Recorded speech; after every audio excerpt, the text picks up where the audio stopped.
Politisi PDIP Rieke Diah Pitaloka curiga dengan kebakaran gedung Teradron di Cempaka Putih, Jakarta Pusat. Kecurigaan itu disampaikan anggota DPR RI itu dalam sebuah forum diskusi bersama dengan aktivis lingkungan dan PTPN yang diunggah di media sosial pada Selasa 16 Desember. Rieke mengatakan bahwa dari berbagai sumber media yang didapatnya, polisi juga mengendus adanya kesengajaan dalam kebakaran gedung Teradron yang menewaskan 22 pegawai.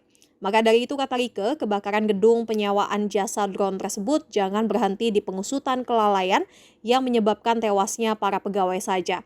Namun lebih dari itu, menurut Rieke, usut juga motif dugaan pembakaran gedung Teradron.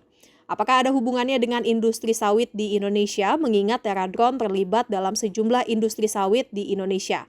Anggota Komisi 6 DPR RI itu pun meminta Presiden RI Prabowo Subianto untuk segera turun tangan mengamankan data geospasial yang dimiliki oleh Teradron.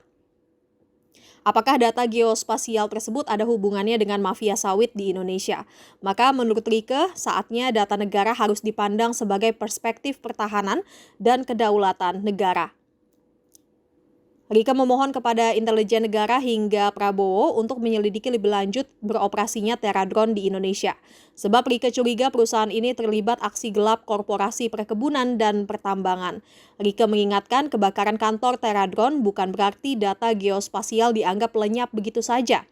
Sebab perusahaan besar pasti simpan data cadangan.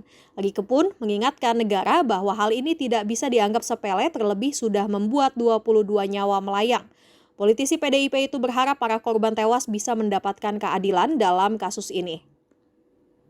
Saat ini Direktur Utama PT Teradron, Michelle Wisnuwardana, sudah ditetapkan sebagai tersangka atas tewasnya 22 pegawai yang terjebak di gedung yang terbakar.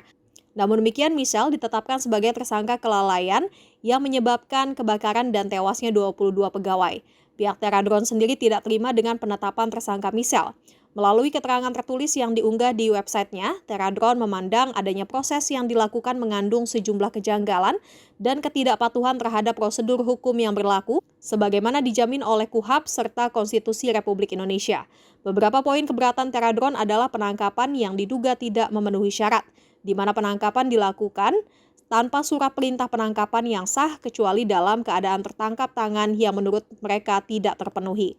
Selain itu, alasan penangkapan yang dikemukakan juga tidak cukup jelas dan kuat untuk memenuhi syarat kecurigaan yang cukup sebagaimana dimaksud pasal 17 KUHAP. Selain itu, penetapan tersangka yang terburu-buru dan tidak didukung bukti awal yang cukup. Status tersangka menurut mereka juga ditetapkan secara sepihak tanpa memberikan kesempatan yang memadai kepada Michelle Wisnu dan Teradron selaku kuasa hukumnya untuk melakukan klarifikasi atas tuduhan. Teradron pun menilai adanya potensi motif di balik penangkapan ini yang tidak murni berdasarkan pertimbangan hukum, melainkan didasari oleh tekanan pihak tertentu atau konflik kepentingan. Hal ini dianggap sangat mengkhawatirkan dan merusak prinsip negara hukum. Tidak bisa bahwa yang bersangkutan hanya dijerat dengan pidana atas kelalaian yang menyebabkan kematian.